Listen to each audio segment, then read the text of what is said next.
हमें तो उम्मीद थी कि किसानों को डीजल पे सब्सिडी दिया जाएगा, सेस लगा करके और वसूली करने का। यूं भी केंद्र सरकार का जो पेट्रोल और डीजल में टैक्सेशन है, उसी के कारण तो कीमतें लगातार इजाफा हो रही है। इससे किसानों को सीधा कोई लाभ नहीं होने वाला। इस देश का किसान सबसे समझदार है और हिंदुस्तान की राजधानी को अगर आज भी घेरा हुआ है तो उसको कोई उम्मीद इस सरकार से नहीं है। और इस बजट को देखने के बाद मैं ऐसा समझता हूं कि कृषकों के लिए बेहद निराशाजनक है। मुझे लगता है कि जो जिस तरीके से पूर्व में कल ही परसों प्रधानमंत्री जी ने बजट पूर्व जो देश को संबोधित किया था, उसमें उन्होंने कहा था कि 2-3 हिस्सों में छोटी छोटी लगभग बजट जैसी ही वित्त मंत्री जी ने पुराना पेश किया था। उसमें 20 लाख करोड़ का पैकेज भी शामिल था।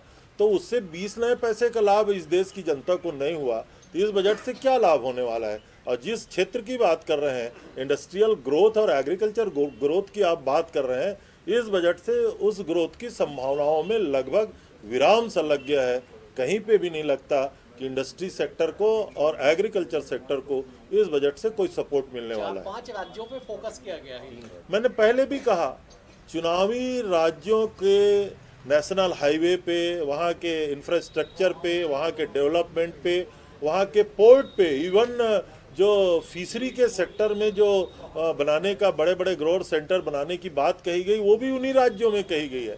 तो उनका पूरा ध्यान, मैं ऐसा समझता हूँ कि तमिलनाडु, बंगाल और असम के चुनाव पे फोकस करके ये बजट बनाया गया है।